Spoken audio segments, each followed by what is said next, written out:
interceptions and only 1 touchdown. And now there's some question about whether the rookie from Alabama is the long-term answer at quarterback. Miami will select 3rd in this year's draft after acquiring Houston's pick last season.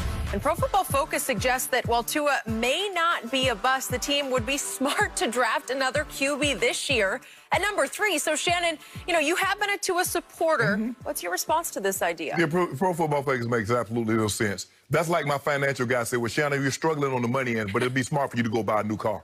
Who the hell? I thought you said I was struggling.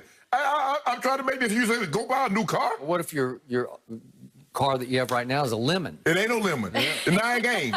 Skip the man that played 9 games. You got to look.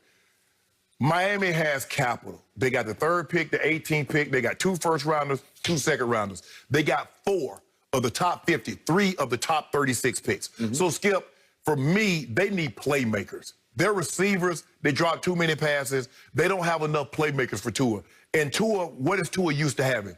Playmakers out the gazoo.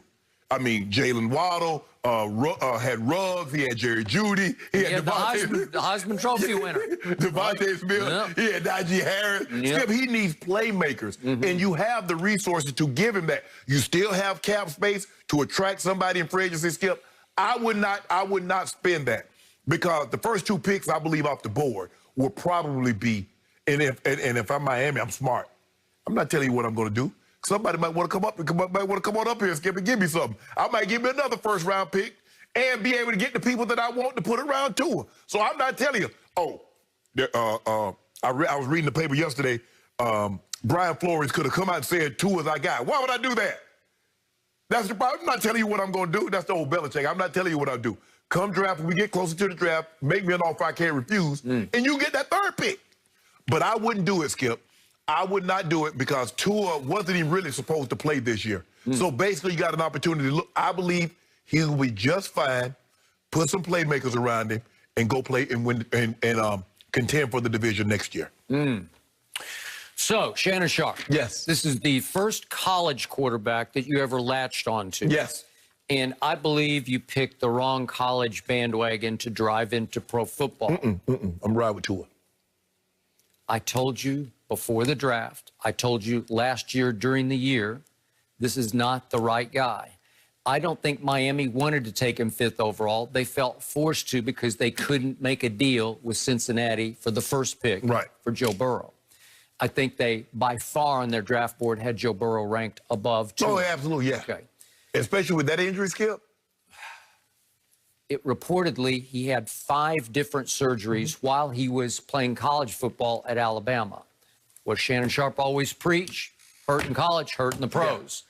So that's issue number, that's big red flag number 1. Is he a great kid? Yes, he is. Can he be a leader for, yes, no doubt about those intangibles. But he's about 6 feet tall. And he's a soft armor to me. He's a dart thrower, and it worked at Alabama because he had a track team.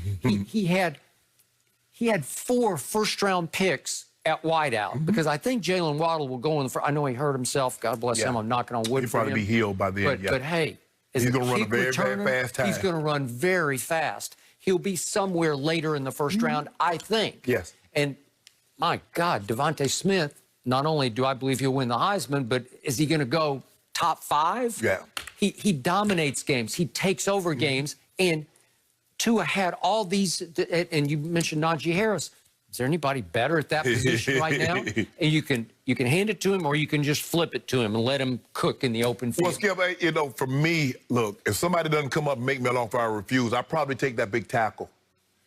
And then I'll use some of my capital to come back up and probably get a Devontae or Jamar Chase, one of those guys. But I need to surround. I need playmakers for Tua, and I believe if I get some playmakers, I can contend. So, what do you do with this stat on big time throws? The throws 20+ down the field this season. He was the worst in the NFL in his percentage of completions on big time throws because he's not a big arm quarterback. No, that's not what he does. You can argue he didn't have enough weapons to get downfield. Well, Skip, if you're not a big arm quarterback, you have to throw on anticipation. And he's not ready to do that yet because in Alabama, the guys were so wide open, he can let them be open. But if you don't have a big arm, Skip, you got to throw in anticipation. Your anticipatory skills need to be exquisite. And he had a career-threatening hip surgery. Yes. that raised grave doubts around the league about how high he should go. And he did recover. It looks like 100% from that, but it took away a little bit of his quickness to my eye. I don't see him move quite the way he did at Alabama. And plus, guess what? He rehabbed. Now he get a chance to train. Because you remember now, he was just rehabbing. He was doing no training. Now he gets an opportunity to train. You watch next year. Okay, so they Book have it, 30 tubs. They have the 3rd overall pick. Yeah. 30 touchdowns. Okay, I'm going to put that. 30 tubs, book it. Okay. Case it? Case it. I predicted Tom Brady would throw 40 this year, and I hit it right on the nose. Yeah. So I don't know about 30 for this kid. 30 for Tua. Well, are you sure he's going to be the starter? Yeah. What about Fitzmagic? Is he still going to be there? Because all the big moments this team had this year were Fitzmagic. We might have to let Fitzmagic go because Tua going to continuously look over his shoulder as long as he knows that guy there. Yeah, his big brother. It's not even his big brother. It's his father, right? Yeah, he going to have to go. Okay, so they got the 3rd pick. So they're going to have to think long and hard about where will Justin Fields go? Or, I'll go one better for you.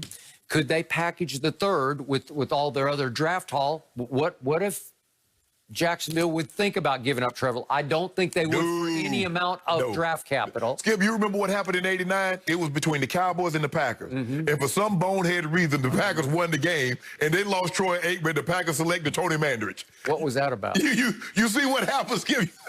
When you that high and you believe that guy, Troy Aikman and the Peyton Mannings and the John Elway, they change franchises.